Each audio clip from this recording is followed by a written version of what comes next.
예언서 이사야 제2강.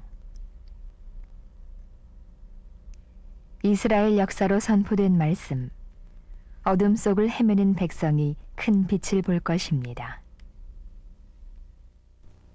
참 예수님, 이사야서 말씀을 봉사하는 말씀의 봉사자 이유식 베드로입니다. 이 자리에 나와주신 방청객 여러분 진심으로 감사드립니다. 성서 말씀은 한 사람의 삶을 완전히 뒤바꿔 놓는 아주 놀라운 힘이 있습니다. 그리고 한 사회와 그리고 한 나라를 온전히 하나님 뜻에 맞게끔 이끌어주는 놀라운 지혜가 성서 말씀에 담겨 있습니다. 그 단적인 예가 바로 이사야 예언자입니다. 이사야는 하느님의 말씀을 받고 나서 그 말씀을 이스라엘 백성에게 전하는 하느님의 예언자로 거듭났었죠.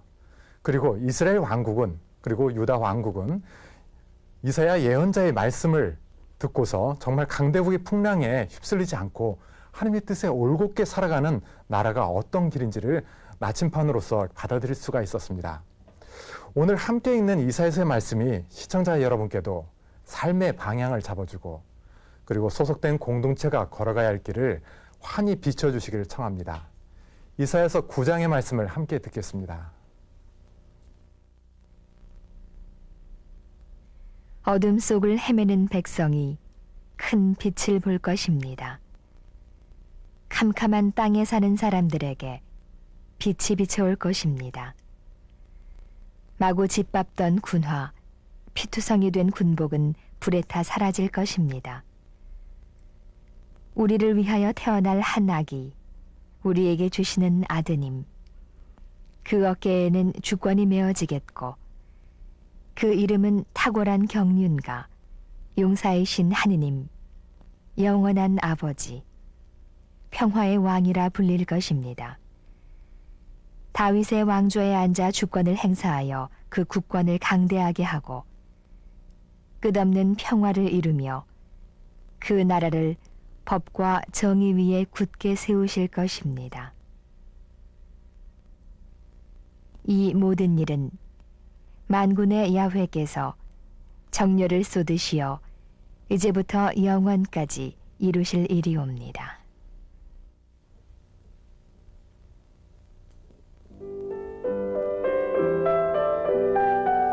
성부와 성자와 성령의 이름으로 아멘.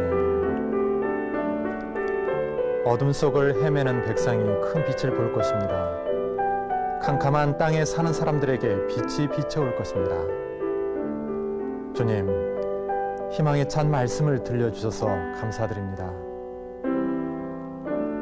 당신의 말씀은 등불입니다. 당신의 말씀은 어둠을 일시에 몰아내는 빛입니다. 당신 말씀의 빛으로 우리 사회와 가정을 뒤덮고 있는 짙은 어둠을 몰아내소서.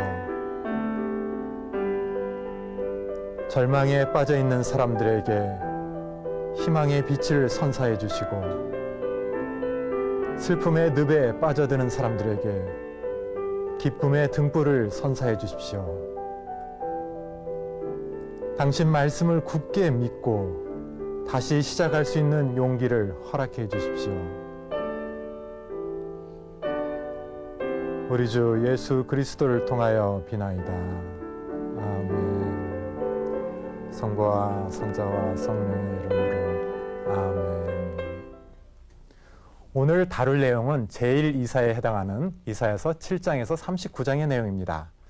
이사야가 예언자로 소명을 받은 이후부터 유다 왕국에 밀어닥친 위기를 어떻게 대처했는지를 상세하게 보여주는 내용입니다. 이 내용은 성서 40주간 2권 122페이지 이하에 실려 있으니 함께 참조해 보십시오. 이사야가 맨 처음 직면했던 왕국의 위기는 아하즈 왕 시절에 시리아 에브라임 연합군이 침공해온 사건이었습니다. 이때 이사야는 임마누엘 예언을 선포합니다. 하느님께서 함께 계시다는 사실을 굳게 믿기만 하면 아무런 걱정이 없다고 말이죠. 이후 이사야는 히즈키 왕 시절에 아시리 왕 사네립의 포위 공격을 당했을 때에도 하느님께서 보호하시는 손길만 믿고 안심하라고 조언합니다. 이렇듯 이사야는 나라와 나라 간에 벌어지는 힘겨루기에 말려드는 절대절명의 위기 속에서도 야훼 하느님만 믿으라고 촉구합니다.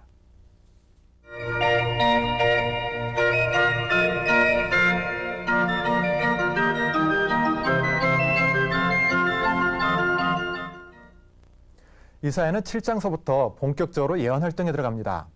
이사야가 예언자로 본격적으로 나서던 시기에 유다 왕국이 직면해 있던 위기는 이사야서 7장 1절에 분명히 밝혀져 있습니다. 유다 왕 아하즈 시대에 시리아 왕 르신이 르말랴의 아들인 이스라엘 왕 베가와 함께 예루살렘을 치러 왔으나 점령하지는 못하였다. 이 본문의 역사적 배경은 시리아와 에브라임이 군사 동맹을 맺어 기원전 734년에 유다 왕국을 침공하였던 시리아 에브라임 전쟁입니다. 이 전쟁이 이사야가 선포한 예언 말씀을 비교적 선명하게 이해할 수 있는 열쇠를 제공해 주므로 시리아 에브라임 전쟁이 일어난 배경을 좀 더 알아보기로 하겠습니다. 함께 도표를 보시겠습니다. 시리아와 에브라임은 기원전 738년에 아시리아 왕 디글라 빌레셀에게 굴복했습니다. 디글라 빌레셀에게 굴복했다는 것은 수많은 조공을 바쳐야 한다는 뜻이었어요. 굉장히 버거웠죠. 그런데 마침 기원전 736년에 아시리아 왕 디글라 빌레셀이 시리아와 에브라임의 반대편에 있는 메데와 아르메니아 정벌에 나섰습니다. 그러니까 멀리 떠나니까 기회는 이때다 싶어서 아시리아에 대항하는 전쟁을 벌이려 했던 거죠. 그래서 이제야말로 정말 아시리아의 멍에를 벗어내서 전지를 절호의 기회다 싶어서 반아시리아 연합전선을 구축하기 시작했습니다. 그래서 유다 왕국에 가서 교섭을 벌입니다. 우리가 지금 반아시리아 그 연합전선을 이렇게 펼치는데 과연 유다 왕국 너도 우리에게 함께 참여해라 라고 이야기를 청했어요. 그런데 유다 왕국의 입장에서 보면은 아닌 겁니다. 우리말 속담에 저런 말이 있죠. 강 건너 불보다는 발등에 떨어진 불이 더 뜨겁다고요. 마찬가지로 유다 왕국의 입장에서 볼 때는 당장 국경에 맞붙어 있던 에브라임이 더 문제였습니다. 그리고 에브라임하고 숱하게 싸웠죠. 숱하게 싸워서 수많은 백성들이 많이 죽고 영토도 뺏기고 이런 어떤 굉장히 불리한 입장에 많이 처해 있었습니다. 근데 그런 에브라임 와서 이제 함께 우리랑 힘을 합해서 아시리아하고 대항하자. 들을 리가 없는 겁니다. 아시리아는 전혀 위협될 게 없는 거예요. 유다 왕국 입장에서는. 오히려 에브라임 문제예요. 그러니까 시큰둥한 반응을 보입니다. 그러니까 이 시리아 왕국 그리고 에브라임 왕국에서는 좀 걱정이 되는 거예요. 우선 아시리아 대군하고 맞서 싸워야 되는데 유다 왕국이 같이 거기에 동참하지 않으면 강력한 대군을 이끌고 수많은 사람들 이렇게 데리고 이렇게 멀리 떠나가잖아요. 그럼 나라가 비는 겁니다. 병력이. 그 병력이 빈 자리에 바로 유다 왕국이 쳐들어오면 어떻게 할 거냐. 이런 걱정이 되는 겁니다. 그래서 아예 기원전 734년에 시리아와 에브라임이 유다 왕국을 연합 공격하기 시작합니다. 왜냐하면 후방을 안전시켜야 하기 때문이죠. 이렇게 연합 공격을 받고 나니까 유다 왕국은 아주 큰일이 났습니다. 이전에도 어떤 그 에브라임하고 맞서 싸워도 상대가 되지 않는 편이었거든요. 근데 시리아와 에브라임 연합군이 이렇게 오니까 어쩔 줄 몰라 하는 거예요. 자칫하다가는 왕국이 멸망하겠다 싶은 그런 위기감까지 받게 됩니다. 여기서 보면 7장 3절에 보면 이렇게 나옵니다. 이사야 예언자가 윗저수지 수로 끝으로 나가서 아하즈 왕을 만나러 갔다고 이렇게 나오죠. 이 아하즈가 윗저수지의 수로 끝에 나왔다는 것은 시리아 에브라임 연합군이 밀어닥쳐서 예루살렘을 이렇게 포위했을 때 딱 잡히잖아요. 잡히면 제일 먼저 우려되는 것이 식수입니다. 식수. 우선 물은 있어야 되니까요. 그래서 그 물을 확보하기 위해서 윗저수지에 나오게 된 겁니다. 그래서 기온샘에서 이렇게 흘러나오는 물을 적군에게 빼앗기지 않으려고 아래 저수지로 돌리려 했던 셈이죠. 그런데 이사야는 전쟁을 대비하는 아하즈와는 달리 시리아와 에브라임은 연기나는 두 개의 횃불 끄트머리에 불과하다고 단언합니다. 그래서 이렇게 이야기합니다. 진정하여라, 안심하여라, 겁내지 말라. 르신과 그가 거느린 시리아인 그리고 르말랴의 아들이 격분한다고 해서 정신 잃지 말라. 그들은 연기나는 두 횃불 끄트머리에 불과하다. 여기서 르신은 시리아 왕이고 르말랴의 아들은 에브라임의 왕을 가리킵니다. 사람을 부를 때 그 사람의 이름을 거명하지 않고 누구의 아들 이런 식으로 부르는 것은 한마디로 이야기하면 그 사람을 경멸하라는 겁니다. 본 이름으로 불릴 가치가 없다는 뜻이죠. 우리식으로 표현하자면 이가놈 또는 김가놈 이렇게 하는 거하고 똑같은 뜻입니다. 그래서 어떻게 보면 이사야 예언자는 시리아와 에브라임 연합군이 모든 것을 살려버리는 어떤 횃불처럼 위세를 떨치고 있는데, 모든 걸 살려버리는 횃불은 횃불 맞는데 그 횃불이 꺼져가는 끄트머리다는 것을 이사야 예언자는 바로 아하즈 왕에게 선포했던 것이죠. 그런데 나라를 다스리는 아하즈 왕의 입장에서는 전혀 달랐습니다. 이사야 예언을 가만히 듣자 보니 이사야가 하는 말은 그랬으면 좋겠다, 이런 희망상으로만 느껴질 뿐입니다. 그래서 이게 왕과 백성의 시각은 근본적으로 다릅니다. 그리고 예언자가 바라보는 시각과 아주 근본적으로 다르죠. 그래서 왕이나 백성은 눈앞에 닥쳐온 위기만 보고 판단하지만 예언자는 그 위기가 처한 거시적인 맥락을 봅니다. 어떻게 보면 왕이나 백성이 연합군의 침공 소식을 듣고 횃불이라며 겁을 내고 있는데, 예언자는 그 횃불이 과연 얼마나 갈까, 이렇게 수명을 진단하고 그리고 연기나는 위치를 예리하게 짚습니다. 방청객 여러분께서 7장 7절에서 9절까지의 말씀을 읽어주시겠습니다.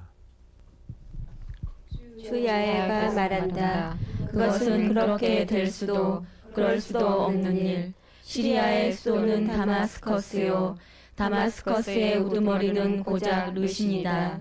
에브라임의 수도는 사마리아요, 사마리아의 우두머리는 고작 르말리아의 아들이다. 65년만 지나면 에브라임은 망하여 민족으로서의 구실을 못하게 되리라. 너희가 굳게 믿지 아니하면 결코 굳건히 서지 못하리라. 이사야의 마지막 말씀이 인상적입니다. 너희가 굳게 믿지 아니하면 결코 굳건히 서지 못하리라. 신앙은 결단을 요구합니다. 눈앞의 현실을 뛰어넘어서 하느님을 바라보라는 초대입니다. 불이 붙은 집에서 뜨겁다고 이리저리 옮겨 다니면은 어떻게 보면은 불에 타 죽기 십상입니다. 불길에서 벗어나려면 어느 쪽이 출구인지를 명확히 판단하고 불길 속으로 과감히 뛰어드는 결단을 내려야 합니다. 이사야의 예언은 바로 그러한 신앙의 결단을 요청하는 말씀입니다. 그러나 아하즈의 시야는 제한되어 있었습니다. 우물한 개구리가 온 세상을 뒤덮는 원대한 하늘을 볼 수가 없는 법이죠. 그래서 이사야는 아하즈가 결단을 내리는데 도움이 되도록 하느님께 징조를 청하라고 권유합니다. 7장 11절의 말씀입니다. 너는 야훼 하느님께 징조를 보여달라고 청하여라. 지하 깊은 데서나 저위 높은 데서 오는 징조를 보여달라고 하여라. 우물 안에서 눈에 보이는 하늘이 전부가 아님을 하느님께서 보여주시는 징표를 통해서 깨달으라고 촉구하는 말씀입니다. 그런데 아하즈는 교묘한 표현으로 거절합니다. 아닙니다. 나는 징조를 요구하여 야훼를 시험해 보지는 않겠습니다. 표현 자체는 굉장히 공손합니다. 언뜻 듣기에는 하느님을 시험해 보지 않겠다는 겸손한 태도로 비칩니다. 그런데 한꺼풀만 벗겨보면 감추어진 속내가 보입니다. 즉, 하느님께서 보여주시는 징표에 더 이상 마음을 열지 않겠다는 뜻입니다. 이미 마음속으로 결정을 내렸기 때문에 그 결정을 바꾸지 않겠다는 완고한 태도가 근저에 깔려있는 셈이죠. 하느님의 계획이 아니라 자신의 계획대로 밀어붙이겠다는 이야기입니다. 우리 신앙인도 곧잘 교만한 태도로, 겸손한 태도로 자신의 교만을 위장하곤 합니다. 아하즈처럼 자신의 계획대로 하겠다고 마음을 굳혔으면서도 하느님께 기도하면서 당신의 뜻을 알려달라고 이렇게 거짓되게 간청하기도 하죠. 그리고 또한 내 뜻보다도 하느님의 뜻에 따라야 한다고 곧잘 이야기하면서도 자신의 미래와 이해타산이 걸린 일에는 막무가내로 내 뜻만을 내세우곤 합니다. 이런 위선과 교만이 하느님 앞에서 통할 리가 없죠. 그래서 겉으로 꾸민 겸손이 아니라 속까지 철저히 배인 겸손의 은사가 바로 우리 신앙인들 한 사람 한 사람에게 내리기를 빕니다.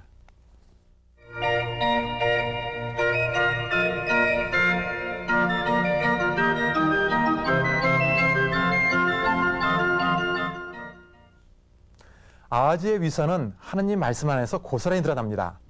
7장 13절의 말씀입니다. 다윗 왕실은 들어라. 사람들을 성가시게 하는 것도 부족하여 나의 하느님까지도 성가시게 하려는가. 신앙은 결단을 요구하지만 결단은 책임을 수반합니다. 아하즈는 신앙의 결단을 내리기를 마다했으므로 결단에 따르는 책임까지도 지지 않겠다고 발뺌한 셈입니다. 다시 말해서 하나님께서 모든 것을 알아서 해달라고 책임까지도 하나님께 밀어놓은 셈이죠. 이런 건 왕으로서 해야 될 일이 아닙니다. 어떻게 보면 왕은 모든 나라를 다스리고 그 나라에 대해서 책임을 자기가 져야 되는데 이런 식으로 책임을 지지 않겠다고 하나님께 미루는 것은 어떻게 보면 정말 굉장히 무책임한 행동이죠. 그래서 이런 아하지 행동은 바로 하나님이 보여주신 징조 앞에서 책임을 추궁받을 수밖에 없습니다. 이사야서 7장 14절 이하의 말씀을 함께 듣겠습니다.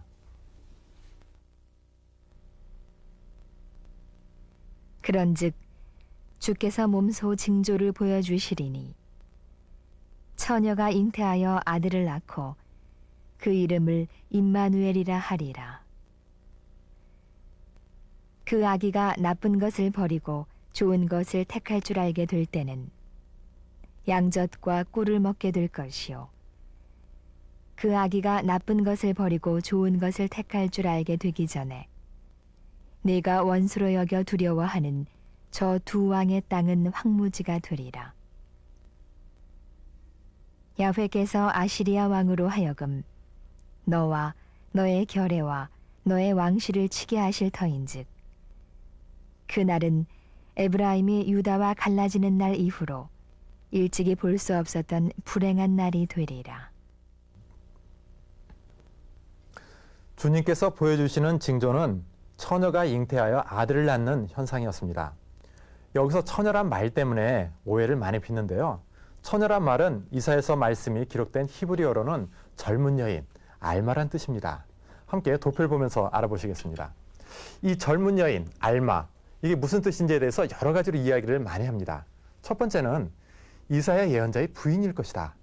그리고 두 번째는 어떻게 보면 아주 왕에게 이야기이기 때문에 왕비일 것이다. 그리고 세 번째는 이사야 부근에 있던 임신한 여인을 가리키는 것일 것이다. 그리고 네 번째는 가임기의 여인을 가리킬 것이다. 이렇게 이야기합니다. 여기서 근데 이 여인이 누구인지보다는 이 여인이 낳을 아이의 이름이 임마누엘이라는 점이 굉장히 중요합니다. 임마누엘의 뜻을 함께 도표보면서 설명하게 드리겠습니다. 임마누엘이라고 했는데요. 이 임마는 함께한다는 뜻입니다. 그리고 누는 우리라는 뜻이죠. 그리고 엘은 하느님이라는 뜻입니다.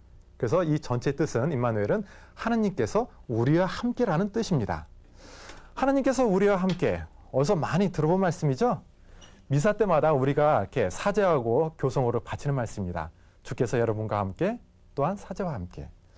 어떻게 보면 이 하느님께서 함께 하신다는 이 뜻, 그러니까 서로 간에 보면 함께하기를 기원하는데요. 이런 주께서 함께하는 이 말은 바로 어떻게 보면 추측컨대 전례를 드릴 때 외치던 환호성으로 여겨집니다. 저희 시대만이 아니라 그 당시 성전 전례 때 이런 환호성을 올렸을 것으로 봅니다. 이사야와 같은 시대의 예언자로 활동했던 미가 예언에도 임마누엘이 언급됩니다. 미가서 3장 11절의 말씀입니다. 야훼께서 우리 가운데 계시는데 재앙은 무슨 재앙이냐? 스바냐 예언자도 이렇게 선포합니다. 이스라엘의 임금 야훼께서 너희와 함께 계시니 다시는 화를 입을까 걱정하지 말라. 이뤄볼 때 임마누엘은 아이의 이름에게 앞서서 하느님께서 함께 계시니 적군이 쳐들어온다 해도 걱정하지 말라는 상징입니다.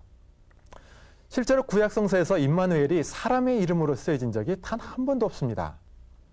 그래서 어떻게 보면 이사야는 임마누엘의 이름을 통해서 하느님과 함께 있으면은 어떻게 보면 시리아 에브라임 연합군이 쳐들어온다 하더라도 걱정될 일이 없다는 것을 이야기하는 겁니다. 그런데 이 아하즈는 불안에 떨지 말고 야훼 하느님을 굳게 믿고 의지하는 가운데 꿋꿋하게 외세에 대치하라는 이사야의 예언 말씀을 따르지 않았습니다. 어떻게 보면 시리아 에브라임의 침공 소식을 듣고 블레셋도 같이 공격했는데요. 그거에 막아내느라고 막 급구했습니다. 왜냐하면 힘이 붙이니까요.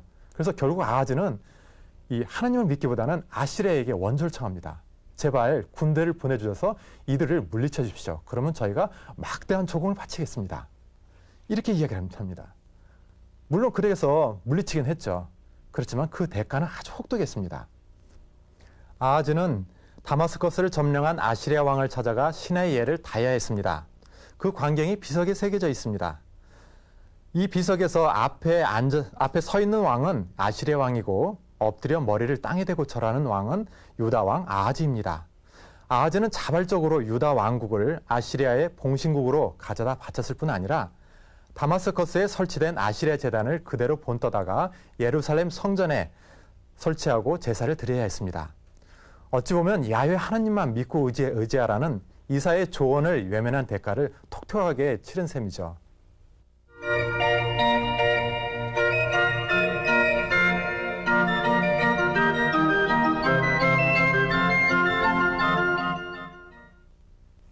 예언자의 삶은 참 기구합니다. 보통 살아가는 사람들은 현재 벌어진 일에만 신경을 쓰면 되지만 예언자는 그보다 한 걸음 앞서서 벌어질 일들을 미리 고민하고 그리고 그에 따라서는 하나님의 말씀을 선포해야 됩니다. 그래서 이사야 예언자는 자신과 그리고 자신의 아이들이 바로 하나님의 징표가 되리라고 이야기합니다. 이사야서 8장 16절에서 18절까지의 말씀을 방청객 여러분께서 읽어주시겠습니다. 나는 제자들이 보는 데서 이 증거 문서를 묻고 이 가르침을 인봉한다. 그리고 나는 야훼를 기다린다. 그가 야곱의 가문을 외면하고 계시지만 나는 여전히 그에게 희망을 둔다. 야훼께서 주신 이 아이들과 나야말로 시온산에 계시는 만군의 야훼께서 이스라엘에 세워주신 징조와 표이다. 이사야는 제자들이 보는 앞에서 자신이 선포한 말씀이 기록된 증거 문서를 직접 인봉합니다. 인봉하는 이유는 자신이 선포한 말씀이 당대 사람들에게 먹혀들지 않을 뿐만 아니라 훗날 사람들에게 예언 말씀이 그대로 이루어졌음을 드러내기 위해서입니다. 인봉을 하면 인봉을 뜯지 않고서는 예언 말씀을 고칠 수가 없는 노릇입니다. 따라서 제자들 앞에서 공적으로 바로 증거 문서를 인봉하는 행위는 증거 문서에 기록된 말씀대로 반드시 이루어진다는 강한 확신을 드러냅니다. 이 확신을 드러내는 또 다른 증표는 이사야와 그 아이들입니다. 아이들의 이름을 함께 도표로 보실까요? 이사야의 아들의 이름이 둘이 언급됩니다. 스알 야숲과 그리고 마에르 샬랄 하스바스입니다. 스알 야숲이란 뜻은 남은 자가 돌아올 것이라는 뜻입니다. 어떻게 보면 아무리 어떤 어려운 환경이 있다 하더라도 야훼 하느님을 끝까지 믿는 사람들만 하느님 백성으로 다시 돌아올 것이라는 뜻입니다. 그 다음에는 마에르 살랄 하스바스가 있는데 이 아들의 이름은 약탕물은 재빨리, 노량물은 날래기라는 뜻입니다. 지금 시리아와 에브라임 연합군이 쳐들어왔지만 결국 그들은 완전히 망해서 이렇게 약탕물하고 노량물을 털리는 신세가 될 거라는 뜻입니다. 보통 이렇게 예언자로 하면 하느님의 말씀을 선포하는 사람으로만 연상하기 쉽습니다. 그렇지만 예언자는 말씀만이 아니라 온 삶을 통해 하느님의 뜻을 실천한 사람입니다. 가정에서 벌어진 사건 하나에도 하느님의 뜻을 담고 아이의 이름에도 하느님의 뜻을 담은 사람들입니다. 그리고 그것을 통해서 하느님께서 전해주시는 희망의 말씀을 전해준 사람들입니다. 그래서 현실이 아무리 어렵고 힘들다 하더라도 지치지 않고 그 말씀이 이루어질 때까지 끝까지 하늘을 향해 나아갔던 사람들이 바로 예언자들입니다. 이런 예언자들의 신앙들, 어떻게 보면 오늘 우리 시대를 살아가는 이 신앙인들에게 절실히 필요한 신앙이 아닐까 싶습니다.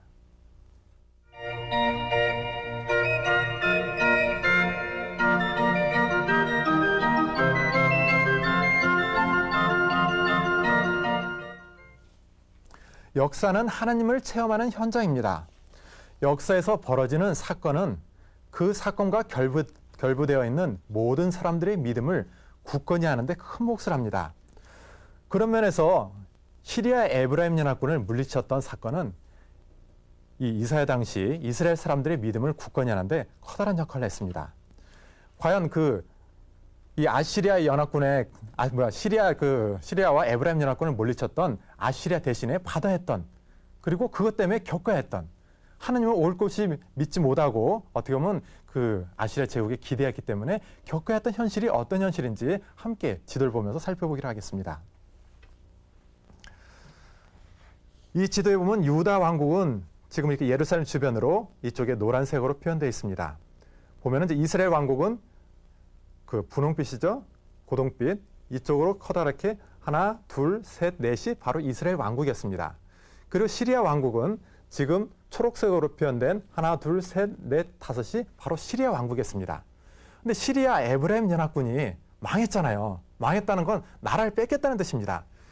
이 시리아 지역의 지명이 바로 5개 지역으로 갈려서 나라가 완전히 없어져 버렸습니다. 에브라임, 이스라엘은 어떻게 되느냐? 이스라엘도 나라가 넷으로 갈렸습니다. 도르 지역, 무기또 지역, 길르앗 지역, 그리고 사마리 지역으로 갈렸습니다. 그리고 요 세 땅덩어리가 아시리아 연합군의 아시리아 제국에게 빼앗겼던 거죠. 이스라엘 왕국은 멸망하지는 않았습니다. 왜?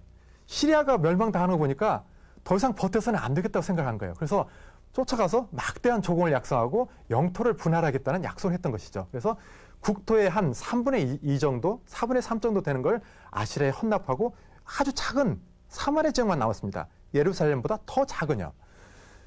바로 이런 역사적인 현실에서 이사야가 말씀을 선포합니다. 이사야서가 8장 23절의 그 말씀을 보겠습니다. 전에는 그가 즈불룬과 납달리 땅을 천대하셨으나 장차 바다로 가는 길, 요르단강 건너편 외국인들의 지역을 귀하게 여기실 날이 오리라. 어둠 속을 헤매는 백성이 큰 빛을 볼 것입니다. 캄캄한 땅에 사는 사람들에게 빛이 비춰올 것입니다. 여기서 보면 즈불룬과 납달리가 나오는데요. 이 즈불룬과 납달리는 팔레스티나에 차지했던 12지파 중에서 가장 북쪽에 위치한 그 지파들입니다. 그래서 아시리아의 철퇴를 맨 먼저 맞았죠. 그래서 역사의 무대에서 곧바로 사라지고 말았습니다. 그 다음 갈릴레 호수의 서쪽에 위치한 그들의 영토, 무기또 있죠. 이 무기또라는 지명으로 어떻게 보면 이 즈불룬과 납달리가 이렇게 편입되고 마는데요. 어떻게 보면 이렇게 접전 지역에, 그러니까 바로 이스라엘에 가깝잖아요. 이게 국경선이니까요. 이런 접전 지역에 사는 주민들은 늘 의심을 받을 수밖에 없습니다. 혹시나 전쟁이 일어나면 다시 이스라엘로 넘어갈까? 이스라엘도 마찬가지죠. 혹시나 이 인접에 사는 사람들이 아시아로 붙을까? 늘 이런 의심을 이렇게 사게 마련입니다. 그런데 이사야가 강조하고자 하는 바는 후반부입니다. 비록 지금은 그렇게 천대받는 신세, 그리고 의심받는 신세로 전락했지만 머지않아서 바다로 가는 길, 요르단강 건너편, 외국인들의 지역을 귀하게 여기실 날이 오리라. 이렇게 나오죠? 자, 여기서 보면 바다로 가는 길. 자, 바다로 가는 길을 보면은 이 도르 지역을 이야기합니다. 도르 지역. 그리고 요르단강 건너편. 요르단강 건너편은 이 길르앗이라는 이름으로 아시리아가 빼앗아간 땅입니다. 그리고 사마리아 있죠. 마지막 남은 게 사마리아입니다. 아까 무기또 이야기했으니까 사마리아는 뭐로 이야기되냐면 나중에는 갈릴레아로, 그러니까 이방인들의 지역, 외국인들의 지역으로 이야기됩니다. 그리고 나중에는 더 나가서 갈릴레아는 이름으로 통칭하게 되는데요.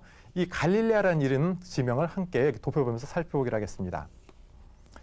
여기 보면 외국인들의 지역이라고 이렇게 이사야서의 말씀에 나오는데요. 마테오 복음에 보면 이방인의 갈릴레아 이렇게 나옵니다. 여기서 보면 이 지역이라는 이름 있죠. 지역이라는 이름이 히브리어로는 갈릴입니다. 갈릴. 갈릴리에서 지명을 나타내는 더 넓은 지명을 나타내는 것이 확장돼서 갈릴레아가 된 거죠.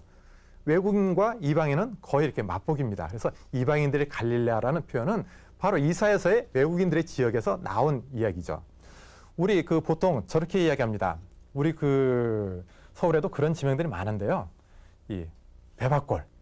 배밭골 보면 배밭이 많아 있었던 골짜기. 그리고 정릉동. 정릉이라는 능이 있는 지역이 바로 정릉동이 되는 거하고 똑같습니다. 여기서도 마찬가지로 이방인의 갈릴레아는 그런 식으로 이름이 붙여지게 되었습니다.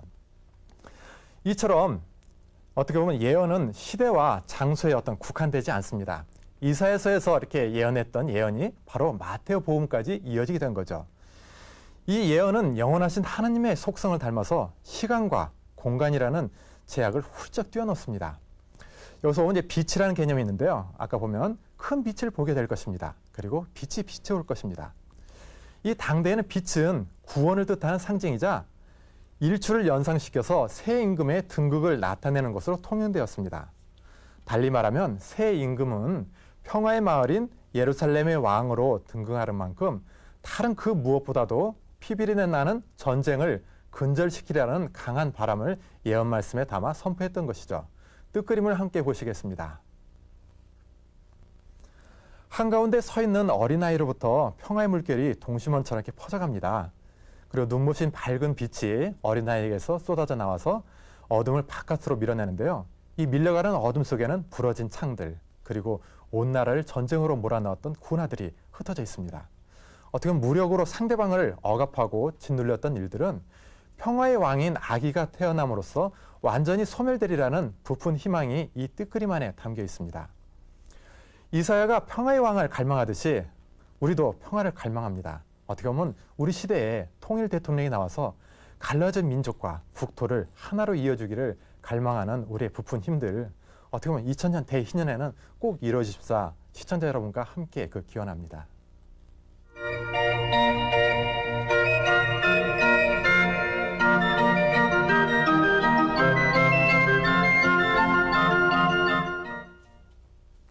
이사야는 메시아 왕국에 대한 희망 어린 예언에 이어서 에브라임을 벌하시는 하나님의 손길을 선포합니다. 하나님은 역사 안에서 당신의 계획을 실행해 나가시는데 인간은 이를 깨닫지 못한다. 이런 식의 내용 전개는 이사야가 자주 쓰는 방식입니다. 이스라엘에 내려진 심판은 5년으로 이렇게 짜여져 전개됩니다. 개개연은 하나님의 분노가 가시지 않아서 그들을 치시는 당신의 손을 내리시지 않았다는 후렴구로 끝납니다. 9장 16절의 후렴구를 대표적으로 보겠습니다. 그의 분노가 어찌 사라지며 그 드신 손이 어찌 내려지겠는가. 손은 신체 일부분으로 당사자를 나타냅니다. 다시 말해서 손을 통해 펼쳐지시는 하나님의 역사하심을 드러냅니다. 여기서 손을 내리지 않았다는 것은 하나님께서 당신의 분노를 쏟아붓지 않을 정도로 이스라엘이 회개하지는 못했다는 반증이기도 합니다. 이스라엘에 내린 심판의 메시지는 5장 25절에 잘 나옵니다. 주께서 신호를 올리시어 먼 곳에 백성을 부르시고 휘파람을 부시어 땅끝에서 사람들을 부르신다. 한마디로 이야기하면 아시리아를 불러서 이스라엘을 쳤다는 뜻입니다. 어떻게 보면 이렇게 패권주의의 어떤 모습을 보이는데요. 이 에브라임은 아시리아가 등장하기까지만 해도 그 일대의 패권 국가였습니다. 근데 패권 국가였는데 힘이 세지면 안에서 곰기 마련입니다. 9장 19절의 말씀에 보면 이렇게 나옵니다. 모두들 제 이웃의 살을 뜯어먹네. 오른쪽에서 뜯어먹어도 성이 차지 아니하고 왼쪽에서 뜯어먹어도 양이 차지 않아. 므낫세는 에브라임을 뜯어먹는구나. 그러고도 시원치 않아 함께 유다를 덮치는 그의 분노가 어찌 사라지며 그 도신 손이 어찌 내려지겠는가. 칼을 쓰는 이는 칼로 망하는 법입니다. 패권주의에 사로잡혀서 약소국을 마구 짓밟았던 이스라엘은 그보다 더 힘이 센 아시리아에 어떤 밟힐 수밖에 없었던 것이죠. 옛날 고대 근동에서 이 전쟁은 그 나라와 나라 간의 어떤 전쟁만이 아니라 신들 간의 전쟁이기도 했습니다. 따라서 아시리아가 잇따른 전쟁에서 승리한 후에 아주 장담하는 내용이 나오는데요.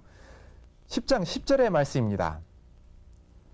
예루살렘과 사마리아보다도 많은 신상을 만들어 놓고 그 신들을 섬기는 나라들을 내가 이미 손에 넣었다. 사마리아와 그 신들도 손에 넣었다. 이제 예루살렘과 그 신상인들 손에 넣지 못하랴. 이렇게 장담하죠. 마찬가지입니다.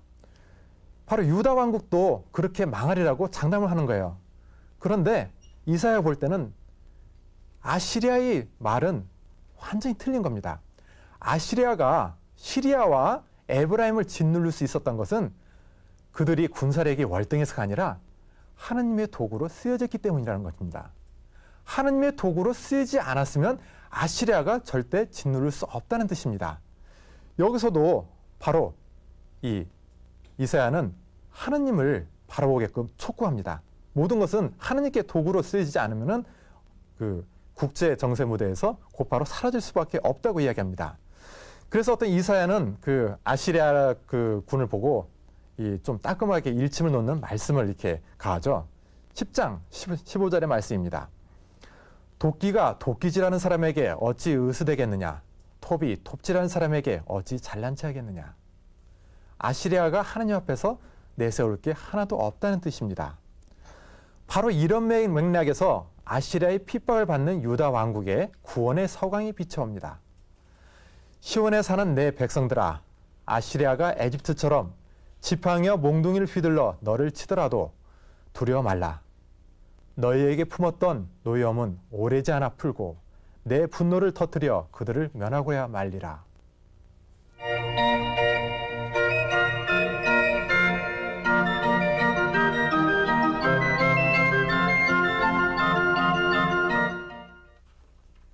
희망은 눈에 보이는 것을 바라는 것이 아니라 보이지 않는 것을 바라는 믿음입니다. 예언자들은 바로 그러한 희망의 전령이었습니다. 한 줄기 빛도 비추지 않아서 아무것도 내다볼 수 없는 혼미한 국제정세 한가운데서 어떻게 보면 희망의 빛도 쉽게 간직할 수 없었죠. 그렇지만 바로 그 순간에도 끝까지 희망을 놓지 않고 사람들에게 희망의 씨앗을 심어줬던 사람들, 그들이 바로 예언자입니다. 어떻게 보면 이 절망의 어떤 순간에 희망을 품었던 단적인 그 사건이 바로 그루터기라고 할 수가 있습니다. 그루터기에서 돋아나는 햇순을 이사야 예언자들은 바로 보았던 것이죠. 이사야서 11장 1절에서 5절까지의 말씀을 방청객 여러분께서 읽어주시겠습니다. 이새 그루터기에서 햇눈이 나오고 그 뿌리에서 새싹이 돋아난다. 야훼의 영이 그 위에 내린다. 지혜와 슬기를 주는 영, 경륜과 용기를 주는 영, 야훼를 알게 하고 그를 두려워하게 하는 영이 내린다. 그는 야훼를 두려워하는 것으로 기쁨을 삼아 겉만 보고 재판하지 아니하고 말만 듣고 시비를 가리지 아니하리라. 가난한 자들의 재판을 정당하게 해주고 흙에 묻혀 사는 천민의 시비를 바로 가려주리라. 그의 말은 몽치가 되어 잔인한 자를 치고 그의 입김은 무도한 자를 죽이리라. 그의 정의로 허리를 동이고 성실로 띠를 띠리라. 이새의 그루터기에서 이새는 다윗의 아버지입니다. 따라서 이새의 그루터기에서 나오는 햇수는 다윗 왕가의 왕통을 이어가는 왕을 가리킵니다. 다시 말해서 이사야는 다윗의 혈통에서 가난한 자들의 재판을 정당하게 해줄 정의의 왕이 언젠가는 나타나리라는 야무진 꿈을 드러내 보입니다. 이사야는 예언자 중에서 특별히 다윗 왕가와 예루살렘 그리고 지혜에 특히 강세점을 두었던 예언자입니다. 이 왕이 하나님의 뜻에 따라 나라를 다스릴 수 있는 힘은 그 왕 위에 내리는 영에서 비롯됩니다. 고대 사회에서 영은 한 사람을 어느 길로 이끄는 힘으로 생각되었습니다. 예컨대 왕이 올곧게 통치한다는 것은 올곧은 영이 그 왕을 이끌어간다는 뜻이었습니다. 요즘식으로 표현하자면 바른 생각을 해야만 말과 행동이 바르게 된다는 것이죠. 다만 예전에는 오늘날과 달리 한 개인의 생각이나 의지 대신 하나님에게서 내려오는 초월적인 힘인 영의 강세점을 둔 셈이죠. 왕에게 내려온 이 영이 어떤 특성을 띠느냐에 따라서 왕의 통치 철학과 처세술이 달라집니다. 영은 그 사람이 가진 능력을 넘어서는 일을 하게 해줍니다. 여기서 이사야는 영의 특성을 6가지로 나열합니다. 지혜와 슬기를 주는 영, 경륜과 용기를 주는 영, 야훼를 알게 하고 그를 두려워하게 하는 영. 이 영의 속성들은 이사야가 역대 왕들을 겪으면서 왕들이 어리석은 조언에 휘둘리지 않고 하느님의 뜻에 맞는 정치를 소신껏 펴는데 필요하다고 생각한 덕목들입니다. 어떤 정책이 올바른지를 분간하는 지혜와 슬기를 만약에 왕이 갖추었더라면, 그리고 외적이 침입해 온다 하더라도 겁내지 않고 꿋꿋하게 대처할 수 있는 경륜과 용기를 지녔더라면, 그리고 하나님이 어떤 분이신지를 알고 그분을 두려워하는 올곧은 신앙이 세워져 있기만 했다면 유다 왕국이 지금처럼 바람에 왔다 갔다 하는 그런 행태를 보이지는 않았을 거라시라는 비판이기도 합니다. 이사야가 꿈꾸는, 함께 도표 한번 볼까요? 이사야가 꿈꾸는 6가지 영, 지혜의 영, 슬기의 영, 경륜의 영, 용기의 영, 지식의 영, 두려움의 영. 나중에는 자비의 영이 하나 첨가돼서 후대에는 성령 7은으로 발전하게 됩니다. 이 구체적인 그 사항들은 조금씩 달라지기도 하면서 7가지 영으로 이렇게 발전하게 됩니다. 자, 이사야는 하나님으로부터 오는 영의 은사가 온전히 발휘될 때 더할 데 없는 완전한 평화가 이루어지리라고 전망합니다. 이사야서 11장 6절 이하의 말씀을 함께 듣겠습니다. 늑대가 새끼 양과 어울리고 표범이 수염소와 함께 뒹굴며 새끼 사자와 송아지가 함께 풀을 뜯으리니 어린아이가 그들을 몰고 다니리라. 암소와 곰이 친구가 되어 그 새끼들이 함께 뒹굴고 사자가 소처럼 여물을 먹으리라. 젖먹이가 살모사의 굴에서 장난하고 젖된 어린아기가 독사의 굴에 겁없이 손을 넣으리라. 나의 거룩한 산 어디를 가나 서로 해치거나 죽이는 일이 다시는 없으리라. 바다에 물이 넘실거리듯 땅에는 야훼를 아는 지식이 차고 넘치리라.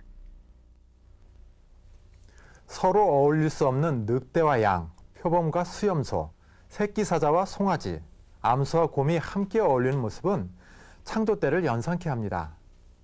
처음 세상이 창조됐을 때 에덴 동산에서나 있을 법한 이상향이죠. 늑대와 표범과 사자와 곰과 같은 맹수가 그들의 먹이인 양과 염소와 소 같은 가축과 평화롭게 지낸다는 것은 현실 세계에서는 전혀 기대할 수 없을 테니까요.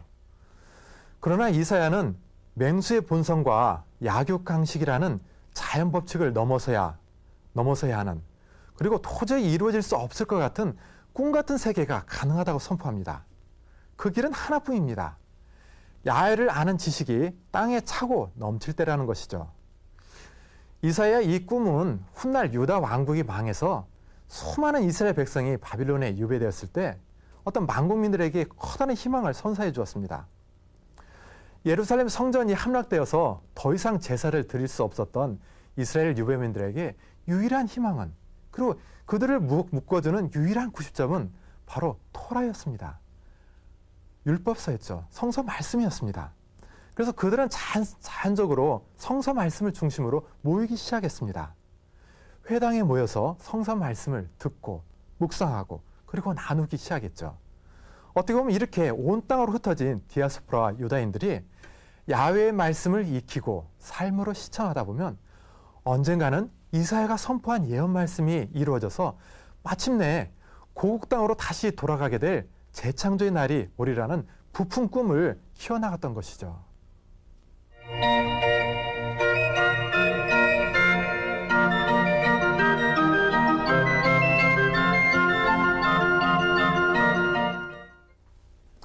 이사야가 선포한 예언 말씀은 동심원과 비슷합니다. 호수 표면에 돌멩이가 떨어지면 떨어진 지점을 중심으로 호숫가 쪽으로 동심원을 그려가게 됩니다. 마찬가지로 이사야가 선포한 말씀도 이렇게 바로 동심원처럼 심판의 범위가 점차 넓어져 갑니다. 도표를 함께 보시겠습니다. 이사야가 선포한 그 심판의 메시지는 유다와 예루살렘에서 맨 처음 퍼져나갑니다. 그 다음에 이스라엘을 대상으로 하고 있고, 그리고 더 나아가서는 이방 민족들을 대상하고 있습니다. 그리고 급기야는 온 세상을 대상으로 심판을 이렇게 선언하게 됩니다. 이렇게 연이은 동심원처럼 연이어가는 심판의 메시지를 이렇게 읽다 보면 참 암울해지기가 쉬워요. 저희가 보면 늘 심판받으리라, 멸망하리라, 그리고 끌려가리라, 죽으리라, 이런 말씀만 반복적으로 하면은 생기 넘친다 하더라도 갑자기 이렇게 생기도 축 빠지고 갑자기 이렇게 어깨에도 기운이 축 빠지죠. 마찬가지입니다. 근데 이사야가 선포했던 예언 말씀에서 우리가 과연 어디를 보느냐는 본인에 따라서 달라집니다. 이사야가 선포한 예언 말씀, 이사야가 선포한 심판의 말씀 뒤에는 늘 희망의 메시지가 있습니다. 우리 그 그림자 놀이를 그 아이들하고 자주 하게 되는데요. 촛불을 켜놓고 앞에다가 이렇게 하계 모양을 하면 어떤 그 벽에 항모양이 생깁니다. 여우 모양하면 여우가 생기죠. 그럼 어디를 보느냐? 그림자를 보면은 어두운 면모만 보게 됩니다. 그런데 그림자가 생기기 위해서는 빛이 비치고 있다는 것을 예언자들은 일깨웠던 겁니다. 어떻게 보면 전쟁터, 그리고 수많은 사람들이 죽어가는 현장들은 바로 어둠입니다.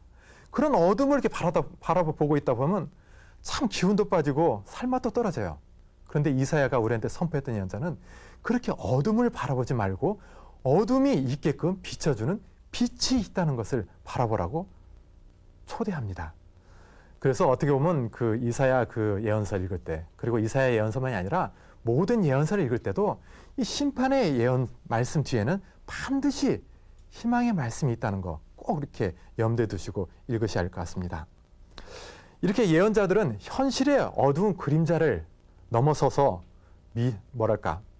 굉장히 어떤 유토피아적인 세상, 그리고 하느님의 뜻이 완전히 이루어진 세상을 응시할 수 있었던 눈을 지닌 사람들이었습니다. 그러게 그들이 겪어야 했던 아픔과 고통은 아주 대단했습니다. 왜냐하면 같은 시대인 사람들하고는 말이 안 통하는 거예요. 꼭 한 발자국 앞서갑니다. 그래서 남들은 이렇게 완전 폭삭했는데 어떡하냐고 그러면은 그때 희망의 말씀 선포하니까 누구 지금 여기 와서 이렇게 화난데 지금 부채질하냐고 이런 말씀을 많이 듣기도 하고 오해도 받기도 많이 했습니다. 그렇지만 이사야 예언자는 그게 아니다. 거기서 시선을 조금만 돌리면 그리고 마음을 조금만 열면 그걸 통해서 하느님께서 불어넣어 주신 희망의 말씀들 그리고 어떻게 보면 굉장히 부푼 미래의 희망을 간직할 수 있다고 이야기를 합니다. 그래서 보면은 이렇게 이야기하죠. 이사야는 어떻게 보면 그 유다 왕국이 믿고 의지했던 에집트와 그리고 에디오프가 멸망하리라는 것을 드러내기 위해서 이때는 보면은 유다 왕국이나 그리고 이스라엘 백성이 그들에게 믿고 의지하면 뭔가 될 것 같은 그런 믿음들이 팽배했던 때입니다. 근데 이사야는 아니다라고 생각했던 거죠. 그래서 그들이 다 포로로 끌려가리라는 것을 나타내기 위해서 전쟁 포로도처럼 옷을 다 벗고 맨발로 다니면서 예언을 선포하기까지 했습니다.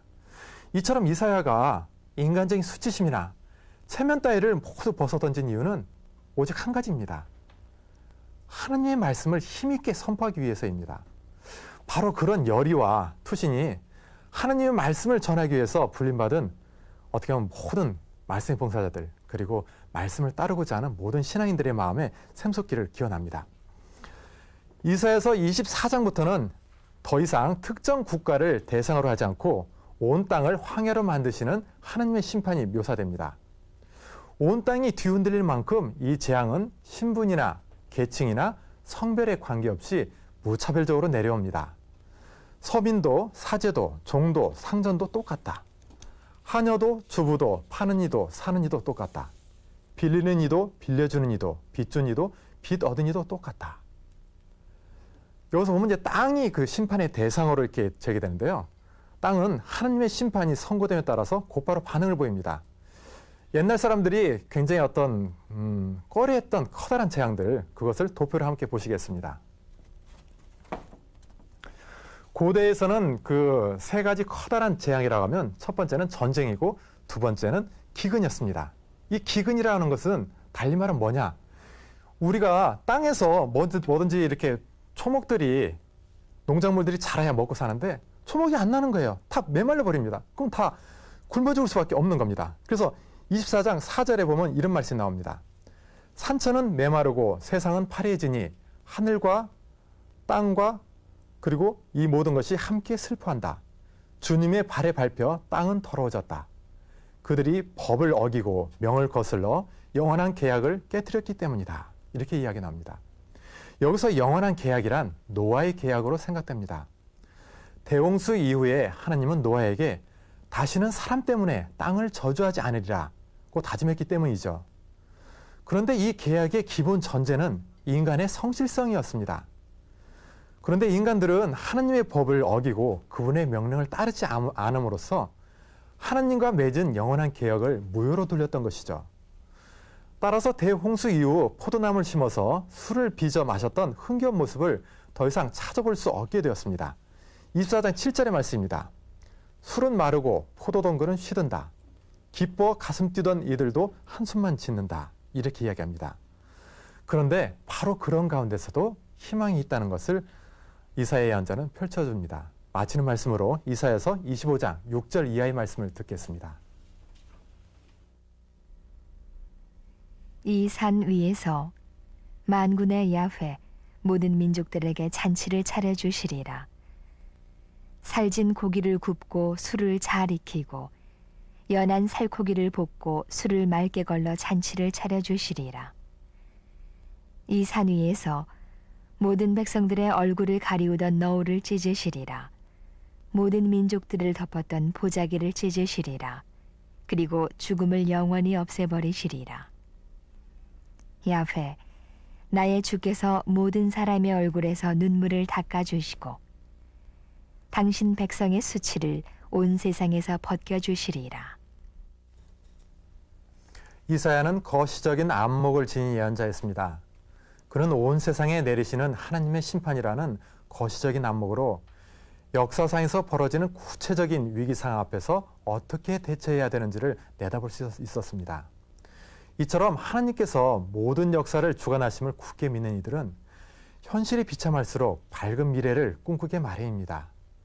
지금은 비록 슬프고 절망스럽더라도 언젠가는 왕이 정의로 나라를 다스리는 날, 고관들이 법대로 나라 일을 보는 날이 온다며 웃음을 지을 수 있는 사람들이죠. 그런 밝은 날을 보기 위해서는 하느님께 대한 믿음이 굳건해야 합니다. 다음 시간에는 제가 이사야서 40장서부터 66장의 말씀을 계속 봉사하겠습니다. 바쁘시더라도 미리 성서를 읽어오시길 부탁드리면서 기도로 마치겠습니다.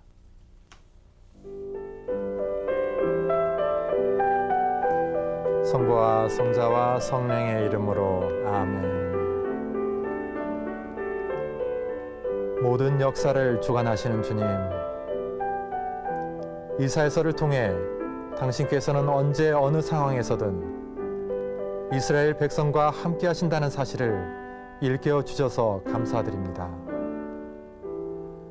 아무리 절박한 위기에 처한다 해도, 분초를 다투는 절대절명의 순간에도 당신께서 원하시는 뜻이 무엇인지를 분별할 수 있게 해주십시오. 당신과 함께라면 어떠한 위기도 헤쳐나갈 수 있음을 굳게 믿고 고백합니다. 우리를 재판하는 이는 야훼, 우리의 법을 세우는 이도 야훼, 우리를 다스리는 왕도 야훼, 그분만이 우리를 구원하신다. 아멘. 성부와 성자와 성령의 이름으로 아멘.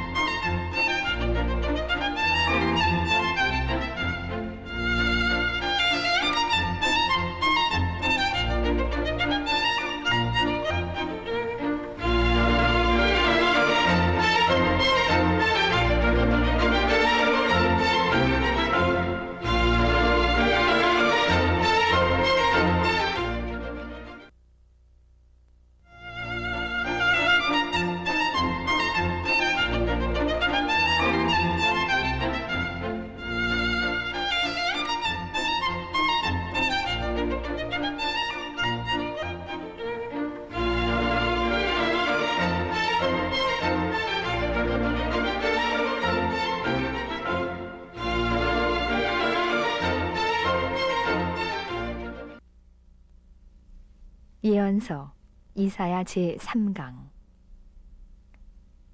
이스라엘 역사로 선포된 말씀. 대머리산에 개울물이 흐르고 골짜기에서 샘이 터지리라. 찬미 예수님, 저는 이사야서 말씀을 봉사하는 말씀의 봉사자 이유식 베드로입니다. 이 자리에는 정릉동 성당 여러분께서 방청객으로 와 계십니다. 진심으로 감사드립니다. 우리가 단단한 껍질에 있는 씨앗을 이렇게 까보면은 그 안에는 굉장히 연하고 그리고 부서지기 쉬운 그런 그 알맹이들이 있습니다. 마찬가지로 우리 주변에도 보면은 아주 강인하게 생겨서 어떻게 보면 바늘끝도 들어가지 않을 정도로 그 정도로 이렇게 단단하고 그리고 강인한 사람이라도 실상 그 내면을 보면 굉장히 연약하고 그리고 어떻게 보면 섬세해서 뜻밖의 작은 상처로도 쉽게 상처를 받는 사람들을 많이 볼 수가 있습니다. 그런데 하나님께서는 그렇게 상처받는 모든 사람들을 어루만져 주시고 그 상처를 치유해 주시는 분이시죠.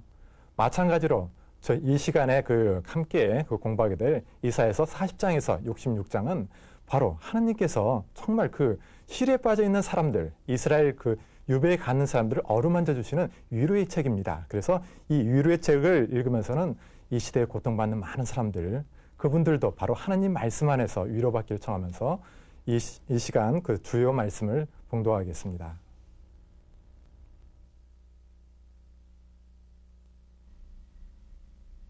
위로하여라. 나의 백성을 위로하여라. 너희의 하느님께서 말씀하신다. 예루살렘 시민에게 다정스레 일러라. 이제 복역 기간이 끝났다고. 그만하면 벌을 받을 만큼 받았다고. 야훼의 손에서 죄벌을 곱절이나 받았다고 외쳐라. 한 소리 있어 외친다. 야훼께서 오신다. 사막에 길을 내어라. 우리의 하느님께서 오신다. 벌판에 큰 길을 훤히 닦아라. 모든 골짜기를 메우고 산과 언덕을 깎아내려라. 절벽은 평지를 만들고 비탈진 산골길은 넓혀라. 야훼의 영광이 나타나리니 모든 사람이 그 영화를 뵈리라. 야훼께서 친히 이렇게 약속하셨다. 성부와 성자와 성령의 이름으로 아멘. 한 사람 한 사람의 마음을 모두 아시는 주님, 당신께서 이사야 예언자를 통하여 위로의 메시지 전해주심에 감사드립니다.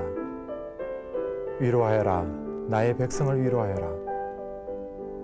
불시에 실직을 당하거나 사업에 실패해서 시리에 빠진 이들을 사랑으로 어루만지시고 위로하시는 당신의 손길을 이사야가 선포하는 이 말씀에서 어렴풋이나마 느끼게 됩니다. 전생에 무슨 죄를 지었길래 이 시련을 당하느냐며 울부짖는 이 시대의 희생자들을 온 마음으로 위로하면서 저희의 작은 사랑을 나눌 수 있도록 사랑의 마음 주십시오. 이제는 고생할 만큼 고생했다며 해방의 기쁜 소식을 알리는 이사야 예언자처럼 평화의 전령으로 한평생 살아갈 수 있도록 이끌어 주십시오. 우리 주 예수 그리스도를 통하여 비나이다. 아멘. 성부와 성자와 성령의 이름으로 아멘. 이사야서 40장에서 66장에는 해방의 깊은 소식이 담겨 있습니다. 기원전 537년에 페르시아 황제 고레스가 바빌론을 점령하고 유배와 있던 이스라엘 백성이 고국 땅으로 돌아가도 좋다는 허락을 내렸죠. 그래서 어떻게 보면 정말 그 고국 땅으로 돌아가고 싶었던 이스라엘 백성의 염원이 결실을 맺게 된 셈입니다. 그렇지만 이 일은 마냥 기뻤던 일로 그치지는 않았습니다. 왜냐하면 그동안에 어떻게 보면 정말 그 이스라엘은 하나님의 선민이라는 이런 의식에 사로잡혔던 백성들이 정작 구원을 받는 그 도구를 쓰인 사람은 바로 페르시아 황제 고레스, 한마디로 말하면 이방인이었던 셈이죠. 그래서 이방인인 페르시아 황제를 정말 하나님께서 우리를 구원해 주시는 그 하나님의 종으로 받아들일 수 있느냐, 이건 또 새로운 문제가 됐습니다. 그래서 오늘 이 시간에 함께 공부하는 이사야서는 바로 이런 문제를 집중적으로 다루고 있습니다. 이런 내용이 이사야서 40장과 66장의 예언의 형식으로 담겨 있는데요. 성서 40주간 2권 201페이지 이하에 실려 있으니 함께 참조해 보십시오. 예기치 않은 순간에 극적으로 다가온 해방의 깊은 소식, 그리고 그런 말미암아 변화된 상황에서 어떻게 보면 선민으로서의 이스라엘 위상은 과연 무엇인가, 이걸 고민하고 찾아봤던 그 흔적들을 우리가 이사야서를 함께 공부하면서 알아보기로 하겠습니다.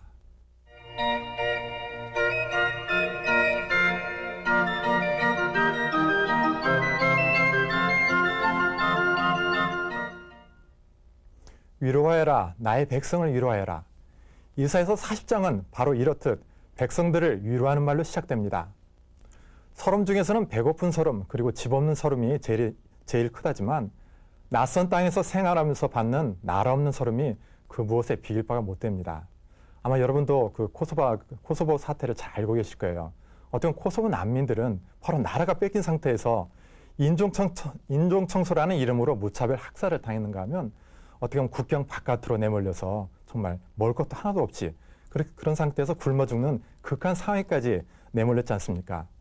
어찌 보면 바빌론에 유배된 이스라엘 백성들도 바로 코소보 난민들과 다를 바가 하나도 없습니다. 그 누구의 보호도 받을 수 없을 뿐만 아니라 설사 억울한 일을 당했다 해도 하소연할 데가 한 군데도 없었던 것이죠. 이런 상황에서 이스라엘은 49년을 보냈습니다.